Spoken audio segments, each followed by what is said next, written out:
আসসালামু আলাইকুম প্রিয় দর্শক, আশা করি সবাই ভালো আছেন। দেশে প্রবাসে যে যেখান থেকেই আমাদের সাথে যুক্ত হয়েছেন সকলকে অসংখ্য ধন্যবাদ।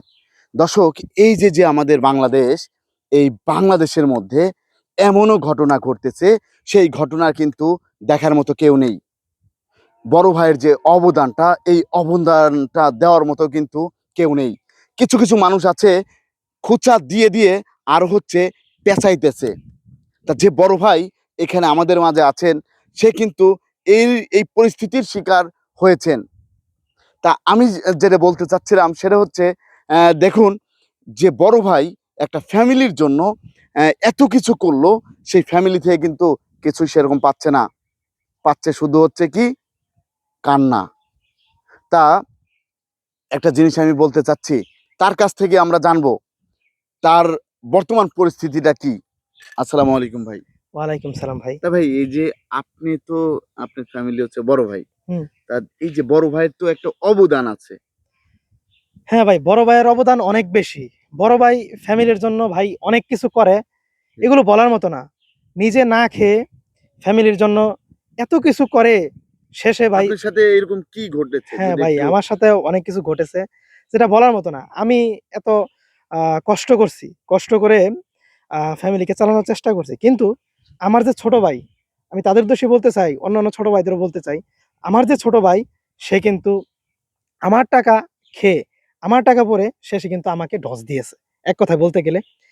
তাকে আমি এত কষ্ট করে মানুষ করার চেষ্টা করেছি। সে আমার কাছ থেকে টাকা নিয়ে বলেছে লেখাপড়া করে। কিন্তু সে লেখাপড়া না, সে খেয়েছে গাঁজা। তাকে নিয়ে আমি এক জায়গায় গিয়েছি, আ অর্থাৎ ঘোরার জন্য।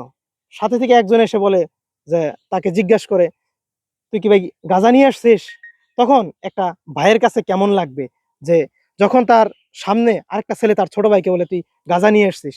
সে ভাইটা কত কষ্ট করে তার নিজে না খেয়ে তার টাকা সে তার পিছনে খরচ করছে। তখন তার কাছে কেমন লাগবে? প্রিয় দর্শক, আমিও এ কথাটা সেইসব মানুষের উদ্দেশ্যে বলতে চাই, সেইসব বড় ভাইদের উদ্দেশ্যে বলতে চাই, যারা যারা এই জিনিসটা কি দেখার দরকার আছে? আপনি হ্যাঁ। যেরকম যে পরিস্থিতির শিকার হয়েছেন আপনি, এই পরিস্থিতিতে পড়ে এখন কি কোনো বড় ভাই এরকম করে কি কোনো দেখার দরকার আছে? টাকা পয়সা নষ্ট করার দরকার আছে? হ্যাঁ, আমার হিসাবে প্রত্যেকটা বড় ভাইয়েরই উচিত তার ছোট ভাই বা ছোট বোন কি করে সেটা দেখে তারপর টাকা দেওয়া। না দেখে না শুনে একটা কথা শুনেই তার টাকা দেওয়া উচিত নয়। আর যেহেতু সে তার গার্ডিয়ান, অবশ্যই স্কুলে পড়ুক বা যেখানে পড়ুক, যখন তার কাছে এসে টাকা চায় যে আমার পরীক্ষার ফি দাও বা আমার টিফিনের জন্য টাকা দাও, তখন তার অবশ্যই উচিত একটু দেখা সে টাকাটা কি টিফিনে ব্যবহার করতেছে নাকি সে টাকাটা অন্য রাস্তায় ব্যবহার করতেছে। বর্তমান এমন একটা যুগ এসেছে ভাই, যেটা বলার মতো না। চারিপাশে সকলে মাদকে আসক্ত হয়ে পড়েছে। জি। স্কুল থেকে স্কুলের উদ্দেশ্য বলে টাকা নেয়। সেই টাকা নিয়ে তারা মাদক সেবন করে। কারণ হ্যাঁ, এটা সাধারণ একটা কথা যদি বলতে যাই যে আমাদের এলাকারই কিন্তু একই অবস্থা হয়েছে। জি, জি। এলাকার বেশিরভাগ পোলাপান যেগুলো অর্থাৎ কিশোর বয়সে আছে, তাদের কিন্তু এখন ধরতে গেলে সকলেই মাদকে জড়িয়ে গেছে। আপনি যদি এলাকার ছেলেপেলেদের একটু নজর দিয়ে দেখেন, দেখবেন তাদের প্যান্ট ফাটা। চুল মাথার মধ্যে সাইজটা যদি দেখাই এতটুক বড়, বড়। জি, জি। না এদেরকে কেমন দেখা যায়? বাড়ি থেকে পরীক্ষার কথা বলে টাকা নেয়। সেই টাকা নিয়ে তারা মাদক সেবন করে। শেষে তারা কি করতে পারতেছে? কিছু না। নিজের জীবন ধ্বংস করে, বাপ-মাকে ধ্বংস করে তারা নিজেরাও শেষ। তো ওই এই একটা যে কথা আপনি আছে না? আপনি যে বড় ভাই, এদিকে আমরা যে দেখতে আপনি তো অনেক সমস্যায় পড়েছেন।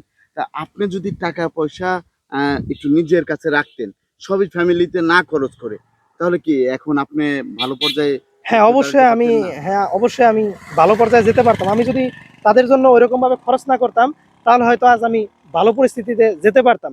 ছোট ভাইয়ের জন্য যা করছি বা ছোট বোনের জন্য যা করছি, তার অবদান হয়তো তারা ভুলে গিয়েছে। কিন্তু আমি ভুলি নাই। আমি তার জন্য কত কিছু করছি এই ছোট ভাই বা ছোট বোন।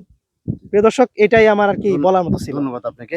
তা দর্শক, আপনারা কিন্তু জানতে পারলেন, এই যে বড় ভাইয়ের অবদান কিন্তু সেরকম কেউ দিতে পারে না। কেউ দিতে পারে না, সবাই কিন্তু ভুলে যায়। মনে করে কি, আমি একাই বড় হয়েছি। এই জিনিসটা কিন্তু সবাই ভুলে যায়। তাই এটা ভোলা ঠিক না। একটা বাবা, একটা মা যেভাবে করে একটা সন্তানকে বড় করেছে, সেই তার পাশাপাশি একটা বড় ভাইও কিন্তু তার ভাই-বোনকে সেভাবেই কিন্তু বড় করেছে। তা সবাই ভালো থাকবেন, সুস্থ থাকবেন। আসসালামু আলাইকুম।